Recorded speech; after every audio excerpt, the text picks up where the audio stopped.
The world held its breath. Two superpowers, locked in a dance of nuclear annihilation. But beneath the surface of the overt conflict, another war was being waged. A war fought in the shadows, with unseen players and hidden agendas. This is the story of the shadow government of the Cold War. Imagine a world teetering on the brink, the mushroom clouds of Hiroshima and Nagasaki still fresh in the collective memory, the Iron Curtain descending across Europe, the United States and the Soviet Union, former allies, now bitter rivals. Their ideologies clashed, their ambitions collided, and the very survival of humanity seemed to hang by a thread. But this was not just a clash of armies and ideologies.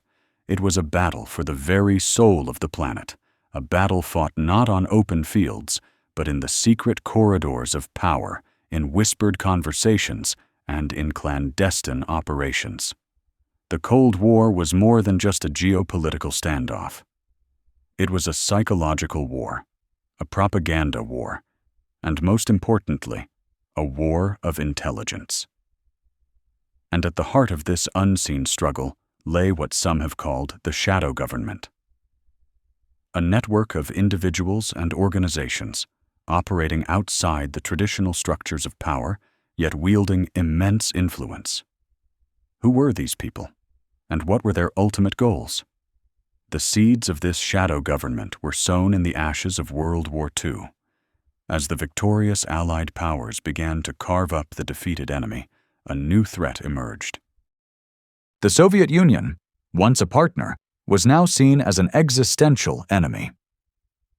The United States, emerging from the war as a global superpower, felt the urgent need to understand and counter this new adversary. This led to the birth of the Central Intelligence Agency, the CIA, in 1947. But the CIA was not just an intelligence-gathering agency. It was designed to be an instrument of American foreign policy, capable of acting in the shadows to shape events and undermine enemies. And it wasn't alone. Across the Atlantic, the British intelligence services, with their long and storied history, also played a crucial role. MI6, the Secret Intelligence Service, and MI5, the Security Service, were already established players. They had honed their skills in espionage and counter-espionage for decades. Now, they found themselves in a new kind of war, one that required a different set of tactics and a deeper level of cooperation. But the concept of a shadow government goes beyond just official intelligence agencies. It suggests a more informal, perhaps even more powerful, network. Think of the influential think tanks, the academic institutions, the powerful industrial conglomerates, and the wealthy philanthropic foundations. These entities, often funded by the very wealthy and connected, had the resources and the influence to shape public opinion, to fund research, and to subtly steer policy decisions. Were they deliberately coordinating? Or was it a natural convergence of interests? Consider the Rand Corporation. Born out of the military-industrial complex during World War II, Rand became a crucial think tank for the Air Force. Its researchers, many of them brilliant scientists and mathematicians, delved into complex strategic problems. They analyzed the Soviet threat, developed theories of deterrence, and explored the implications of nuclear warfare. Their reports, often classified, offered a detached, analytical perspective on the dangers facing the nation. But who were they advising? And to what end? These were not politicians making speeches or generals leading armies. These were men, and occasionally women, in quiet offices, poring over data, crafting scenarios, and whispering recommendations. They were the architects of strategies that would shape the lives of millions. Strategies that often involved covert operations, proxy wars, and the manipulation of foreign governments. The fear of communism was a potent force. It permeated every level of American society. The Soviet Union, with its vast resources and its seemingly insatiable expansionist ambitions, was seen as a clear and present danger. This fear, amplified by propaganda and fueled by real intelligence, created an environment where extraordinary measures were not only tolerated, but often demanded. The doctrine of containment, articulated by George Kennan, became the guiding principle of American foreign policy. It wasn't about defeating the Soviet Union militarily, but about preventing its expansion. This required a multifaceted approach, one that involved economic aid, diplomatic pressure, and, crucially, covert action. The CIA, under directors like Allen Dulles, became a formidable force. Dulles, a former Wall Street lawyer with deep connections, embraced the idea of rollback, not just containment. He believed the United States should actively work to undermine communist regimes and support anti-communist movements around the world. This led to a series of covert operations, many of them highly controversial, that had a profound impact on the course of history.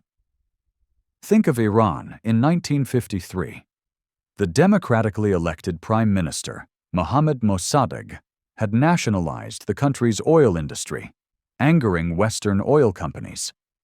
The CIA, in collaboration with British intelligence, orchestrated a coup, overthrowing Mossadegh and restoring the Shah to power. The Shah, a staunch ally of the West, remained in power for decades, but the coup bred resentment that would later fuel the Iranian Revolution. Or consider Guatemala in 1954. President Jacobo Arbenz Guzman had implemented land reforms that threatened the interests of the American-owned United Fruit Company. Again, the CIA intervened, orchestrating a coup that replaced Arbenz with a military dictatorship. This intervention destabilized the country for decades, leading to a brutal civil war and immense human suffering. These were not isolated incidents. They were part of a broader strategy, a sustained effort to shape the global landscape in favor of the United States. And in many of these operations, the lines between the official government and these shadowy networks blurred. Was it the CIA acting on its own, or were there other forces at play directing the agency's actions? The National Security Council, established in 1947, was meant to be the apex of national security decision-making. But the sheer complexity of the Cold War, the constant need for rapid responses, and the inherent secrecy of intelligence operations created a vacuum. A vacuum that was filled by a confluence of powerful individuals and institutions. Think about the figures who moved in and out of government service, holding positions in both the public and private sectors. Men like Dean Acheson, a former Secretary of State who remained a powerful voice in foreign policy circles, or McGeorge Bundy, who served as National Security Advisor under both Kennedy and Johnson. These individuals, often educated at the same elite universities, shared a common worldview and a deep understanding of the levers of power. The military-industrial complex, a term coined by President Eisenhower in his farewell address, was another crucial element. The symbiotic relationship between the defense industry, the Pentagon, and the government created a powerful lobby that benefited from a continued state of global tension. The constant threat of Soviet aggression justified massive defense spending, which in turn fueled innovation and profit for defense contractors. Was this a deliberate conspiracy, or a natural consequence of the geopolitical realities? The role of the media also cannot be overlooked. The battle for hearts and minds was fought not just on the battlefield, but in newspapers, radio broadcasts, and later, television. Propaganda, both overt and covert, was a crucial tool. The CIA, for example, funded numerous media outlets and journalists, both domestically and internationally, to disseminate pro-American narratives and counter Soviet propaganda. The extent of this influence is still debated by historians, but there is little doubt that a complex web of individuals and organizations, operating with varying degrees of official sanction, played a significant role in shaping the course of the Cold War. They were the unseen hand, guiding the ship of state through treacherous waters. But what were the motivations of these shadowy figures? Was it pure patriotism? Or were there other, more personal interests at play? The pursuit of power, the accumulation of wealth, and the desire to shape the world according to their own ideologies were undoubtedly factors. The Cold War was a period of immense fear and uncertainty. The threat of nuclear war loomed large. In such an environment, it is understandable that leaders might turn to unconventional methods to protect their nations. But where does the line between necessary defense and unchecked power lie? The legacy of the shadow government of the Cold War is still felt today. The intelligence agencies that were created, the doctrines that were developed, and the covert interventions that were undertaken have had lasting consequences. Understanding this hidden history is crucial to understanding the world we live in now. The narrative of the Cold War is often presented as a simple struggle between good and evil, between democracy and communism. But the reality was far more complex. It was a world of gray areas, of moral compromises, and of unseen forces pulling the strings. And at the heart of this complex tapestry lay the shadow government, a testament to the enduring power of secrecy, influence, and the relentless pursuit of geopolitical advantage. The story doesn't end with the fall of the Berlin Wall. The structures, the mindsets, and the networks that were forged in the crucible of the Cold War continued to evolve. And their influence, though perhaps less overt, still shapes our world today. How much of our current geopolitical landscape is a direct descendant of those clandestine operations, those whispered meetings, and those carefully crafted strategies? The answer, perhaps, lies not just in the history books, but in the shadows themselves. The Cold War was a time of unprecedented global tension. Two ideological giants, the United States and the Soviet Union, stood on the precipice of nuclear war. But the battlefield wasn't just in the visible arenas of diplomacy and military might. Beneath the surface, a different kind of conflict was brewing, a sophisticated game of influence and manipulation orchestrated by a shadowy network of individuals and organizations. This was the shadow government of the Cold War.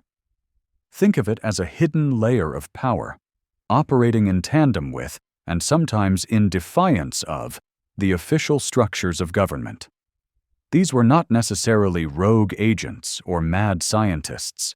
They were often highly educated, well-connected individuals, operating within think tanks, intelligence agencies, and powerful private institutions, all driven by a shared conviction: the urgent need to counter the perceived threat of Soviet expansionism.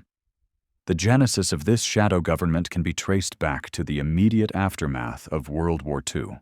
The world had been reshaped, and the old order was gone. In its place, a new bipolar world emerged, dominated by the United States and the Soviet Union.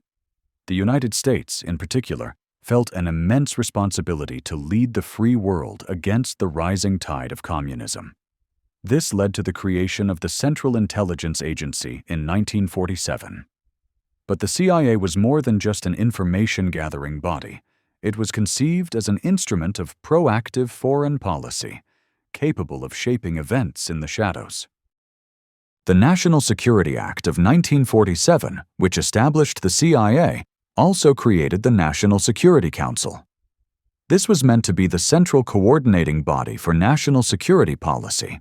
However, the sheer speed and complexity of the Cold War, coupled with the inherent need for secrecy, often meant that decisions were made and implemented outside the formal channels.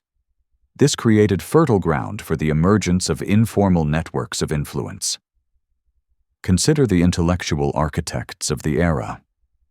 Men like George Kennan, whose long telegram laid the groundwork for the doctrine of containment. His ideas, though publicly articulated, were often debated and refined in private discussions with other influential figures. Think of the Council on Foreign Relations, a private think tank that brought together leading academics, businessmen, and former government officials to discuss and shape foreign policy. These were not overt political operatives, but rather a kind of intellectual vanguard, providing the conceptual framework for the Cold War struggle. And then there were the institutions. The burgeoning military-industrial complex, as famously warned about by President Eisenhower, was a powerful force in itself. The constant demand for advanced weaponry and strategic analysis fueled a symbiotic relationship between defense contractors, the Pentagon, and government policymakers. This created a vested interest in maintaining a high level of perceived threat, ensuring a steady flow of funding and influence. But the shadow government was not solely an American phenomenon. The British intelligence services, with their long history of espionage and covert operations, worked closely with their American counterparts. MI6 and MI5 were adept at gathering intelligence and conducting clandestine operations, and they found in the Cold War a new and vital purpose. The early days of the Cold War were marked by a profound sense of uncertainty. The Soviet Union was a vast and enigmatic power, and the United States felt it was engaged in an existential struggle for the future of democracy. This fear, coupled with the allure of proactive intervention, led to a series of covert operations that dramatically shaped the global landscape. Take the case of Iran in 1953.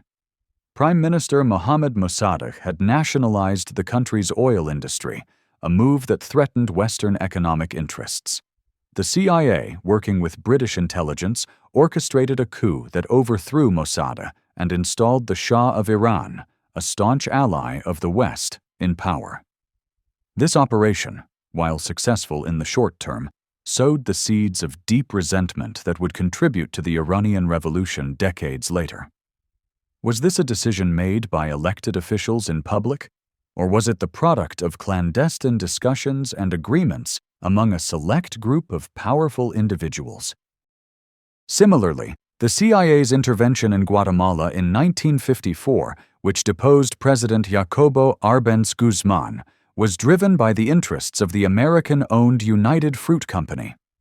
Arbenz's land reforms threatened the company's vast holdings, and the CIA, with the tacit approval of powerful figures in Washington, acted to protect those interests. These interventions, often carried out with little public knowledge or oversight, demonstrate the reach and the power of this shadow government. The motivations behind these actions were complex. For some, it was undoubtedly a deep-seated patriotism and a genuine belief in the need to defend the free world. For others, however, personal ambition, economic interests, and ideological fervor likely played a significant role. The lines between national interest and private gain often became blurred. The success of these covert operations fueled a sense of confidence and perhaps even arrogance within these shadowy circles. They believed they had the tools and the expertise to shape the world according to their vision. This led to a proliferation of covert actions, from propaganda campaigns and financial manipulation to outright sabotage and regime change. The media itself became a battleground. The CIA, for instance, actively engaged in propaganda efforts, funding publications, influencing journalists, and shaping narratives to promote American interests and undermine Soviet influence. This created a distorted picture of reality, both for the American public and for people around the world. But who were the key players in this shadowy theater? It wasn't just the heads of intelligence agencies. It was also influential figures in academia, finance, and industry who often moved between the public and private sectors. Men like Alan Dulles, the director of Central Intelligence, who had a deep understanding of international finance and a vast network of contacts. Or McGeorge Bundy, who served as National Security Advisor under Presidents Kennedy and Johnson, wielding immense influence over policy decisions. These individuals, often educated at elite institutions and sharing a common worldview, formed a powerful, albeit informal, network. The narrative of the Cold War is often presented as a clear-cut struggle between democracy and communism. But the reality was far more nuanced. The actions of the shadow government reveal a more complex picture, one of strategic maneuvering, ideological zeal, and often morally ambiguous decisions. Were these interventions necessary evils, essential to preventing a greater catastrophe? Or did they ultimately do more harm than good, destabilizing regions and breeding resentment that would have long-lasting consequences? The question of accountability is central to understanding the shadow government. When operations are conducted in secrecy, who is truly responsible? When things go wrong, who is held accountable? The very nature of this hidden power structure made it difficult to scrutinize and control. The Cold War was a period of immense anxiety, and the threat of nuclear annihilation loomed large. In such an environment, it is understandable that governments might resort to unconventional measures. But the existence of a shadow government raises profound questions about the nature of power, the role of secrecy, and the balance between national security and democratic accountability. The legacy of this shadow government is not confined to the past. The structures and the mindset that were forged during the Cold War continue to influence global affairs today. Understanding this hidden history is not just an academic exercise, it is essential to comprehending the complexities of our current world. The unseen hand that guided events during the Cold War has left an indelible mark, and its influence, though perhaps less overt, still shapes the contours of our present. The confluence of intellectual prowess and operational capacity within this shadow government was not a spontaneous combustion, but a meticulously cultivated ecosystem. Think tanks, often cloaked in the guise of academic inquiry and funded by philanthropic giants with vested interests in global stability, or more precisely, a global order amenable to American influence, served as the crucibles where grand strategies were forged.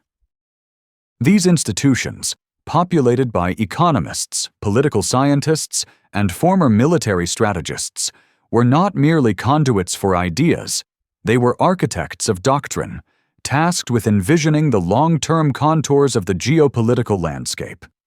They analyzed Soviet vulnerabilities, devised counter-strategies, and, crucially, provided the intellectual vanguard that legitimized the more aggressive, covert actions undertaken by intelligence agencies.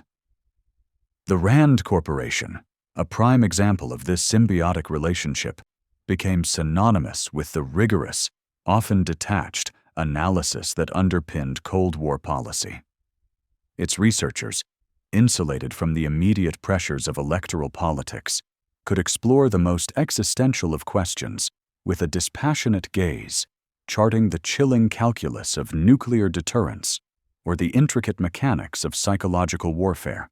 Their reports, though often classified, filtered through various channels, influencing the thinking of those in positions of overt power, subtly guiding their decisions and shaping the very parameters of acceptable discourse. This was not merely advisory. It was the creation of an intellectual scaffolding upon which policy was built, a hidden layer of power that often dictated the direction of the ship of state.